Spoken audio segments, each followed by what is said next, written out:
إيمان دخلت أوضتها وقعدت تفكر على اللي هتعمله لما تنزل القاهرة. يا سلام، أنا عندي طقمين كده حلوين قوي وما لبستهمش. الله يبارك لها، بنت عمي عملتش حاجة حلوة غير مرة واحدة في حياتها. ولا هيلعب معاك الزهر يا بنتي يا إيمان. هلبس بقى الطقمين دول في الشغل. بعد كده على طول العرسان هتبقى عندي كده طوابير طوابير طوابير، واكيد هيبقوا غناي، لان المنطقة اللي هشتغل فيها مش من اي منطقة، دي المنطقة كبيرة قوي. اوعى صح اما اتكلم البت نوع علشان تحجز لي كمان قطر، وكمان تحجز لي شغل. اصلا لما اروح هناك هبقى اديها حق القطر. يا ربي، طب ما انا هجيب فلوس منين؟ خلاص لما اقبض اخر الشهر وهعيش بقى في فيلا. لا، ولما بقى اروح بيت جوزي بقى وهو غني وهيعيشني في فيلا، اروح عنده واحط رجل على رجل واشاور بس بصبع ايدي الصغير، اعمل كده: جرسون تعالى، ويجي ولو كمل ال5 دقايق وما جابش الطلب بتاعي ارمي في وشه. يا سلام، احلام الفتى الطايش او احلام اليقظة عادي يعني. هكلم البت تحجز لي شغل.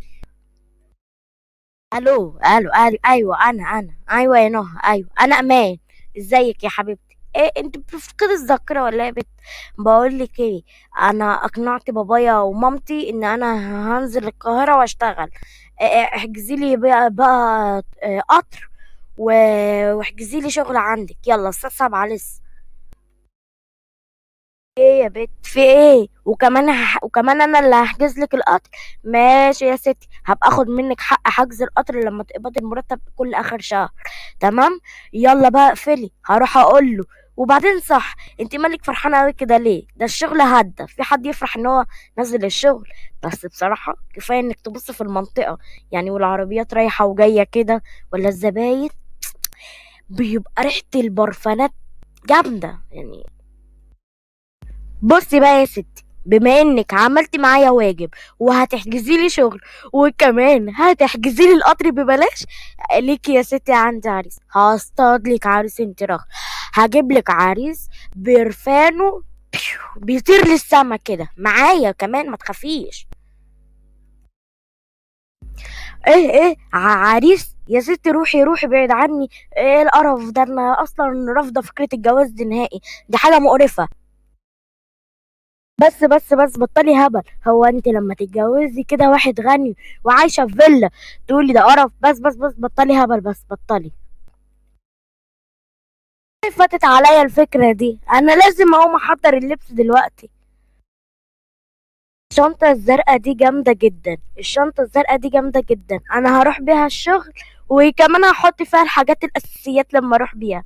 يلا بقى اركنها على السرير ونشوف اللي هنحط بقى فيها الهدوم. لقيت الشنطة فعلا وكانت فرحانة وكانت طايرة من السعادة لأنها فعلا هتسافر القاهرة. كانت عمالة تقول مش هروح، وهنسافر القاهرة وهسافر القاهرة وهشتغل وهبقى أغنى الناس.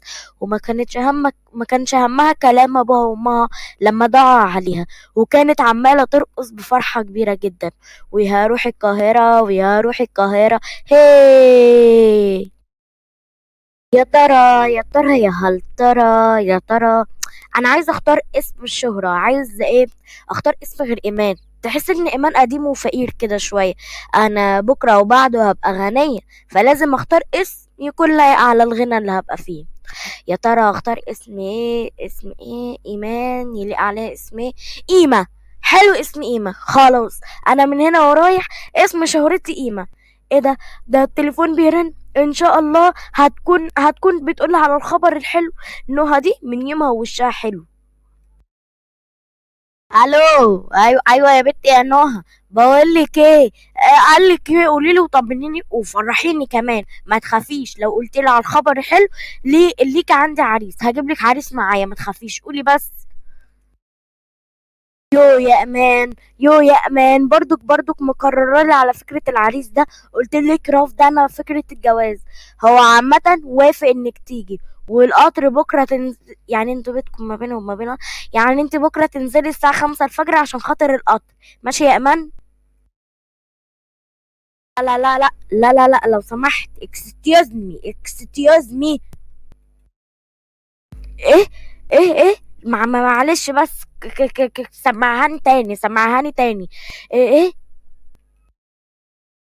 قالت قيمة أو إيمان عامة، يعني وهي بتمثل الغرور. لولا مستوى ثقافتي بس العالي وتعليمي المجاني، قصدي تعليمي العالي، هقولك على الكلمة.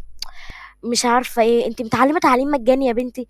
اسمها اكستيوزمي، اكستيوزمي، يعني سهلة اهي، ما فيهاش تفكير ولا كلام، انت بس اللي متعلمة تعليم مجاني. واو واو واو. وانت بقى بتحاولي تصطنعي الغرور، اكستيوزمي. اكسكيوز مي مين؟ وانا اللي تعليم مجاني ولا انت اللي تعليم مجاني؟ اسمها اكسكيوز مي. تمام، اكسكيوز مي. وبعدين انت كنت عايزه تقولي لي ايه لو سمحتي؟ يعني كنت عايزه تقولي لي ايه؟ وبلاش تتكلمي انجليزي تاني، ما تتكلميش انجليزي، اتكلمي عربي، احنا ما بنفهمش انجليزي. انت اصلا نسيتني كنت هقول ايه. بصي بقى، بعد كده انا مش هتكلم انجليزي زي ما انت ما قلتي، انا حسيت ان انا فعلا قلتها غلط. بس اوكي. سوري اسف.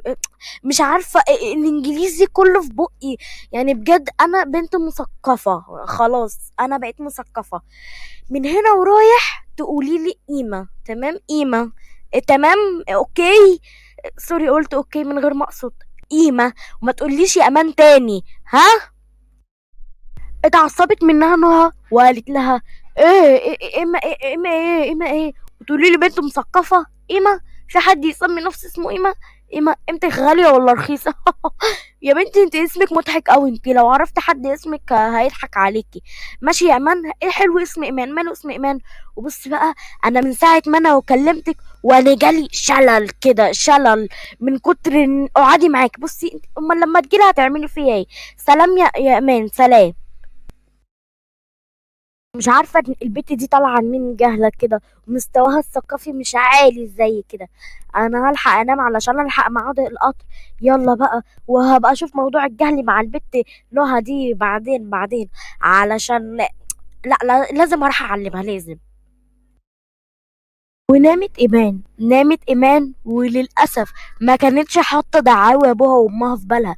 كانت حاسه ان كده ساعتها هتبقى ساعتها هتبقى حياه وردي وجميله. ما كانتش عارفه اللي هيحصل لها في الاخر ايه، واللي كانت مستنيها بكره وبعده. راحت هناك وهي كانت مفتكرة ان خلاص حياتها تبقى سعيدة، وان هي قربت لمجرى السعادة. بس ما كانتش تعرف ايه اللي هيستناها بعد كده. وبغاية هنا تكون الجزء التاني انتهى من القصة. بدعوكم للاشتراك في القناة وتفعلوا زر الجرس علشان يوصلكم كل جديد من الفيديوهات. واخر حاجة اقولها لكم، سلام.